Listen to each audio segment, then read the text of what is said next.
আমরা এমপি হইলে মাথা কিছু তো সব পারে সাইলা বুটটা দেও না ফুটুক তো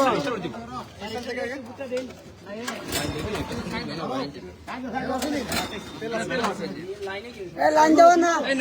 আগে তো ওই নৌকা রাখা আসছে না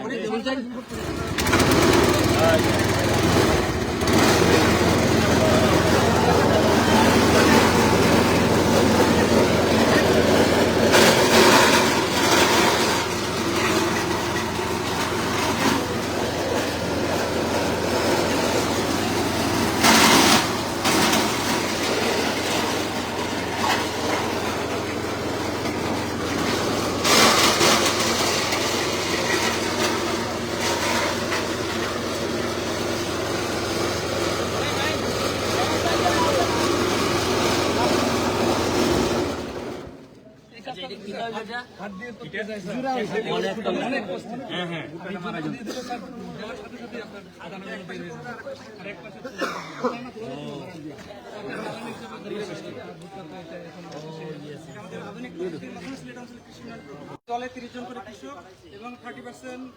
মহিলা কৃষানি আছে, 10 জন করে এভারেজে।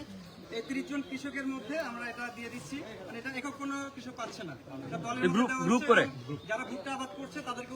উদ্বুদ্ধ করার জন্য বিনামূল্যে এই ভুট্টা মারা যন্ত্রটা বিতরণ করা হচ্ছে এবং 30 জন কৃষকের সবাই এটা ব্যবহার করবে। এই আমাদের সরকার প্রধান ধরনের কৃষক আছে কাজ করবে, এই যে কৃষি খাতে রীতিমতো একটা বিপ্লব। আমার কাছে সামান থেকে সরো না, এই যে এত মডার্ন টেকনোলজি আসতেছে, ঠিক আছে, সেটা তো হইছে এই প্রকল্পে প্রতি বছর যে কষ্ট করতাম ওখানে যে আমরা কিন্তু একটা মেশিন নিতে গেলে 12 লাখ তো 5 থেকে উপজেলাতে একটা মেশিন আছে, একটা সবাই নিত, একটা মেশিন আছে আমাদের এই দেশে ছিল, ওটা আমরা দিতাম, ওরা ব্যবহার করে আবার এখন আমরা প্রতিটা এখন এটা বিনামূল্যে ওই গ্রুপগুলোকে মালিকানা দেওয়া হয়, তারা এটা ব্যবহার করতে পারে। আর একটা মেশিন ওই অফিসার বাড়িতে গেলে তো এটা বন্ধই, জি ওটা হইছে স্যার, ভুট্টাগুলো নষ্ট হয়ে যেত এখন আর ওইখানে না নাস্তা আমরা মিটিং উঠে না, এর আগে এখানে নাস্তা খাওয়াইতে বলেছি স্যার আমরা।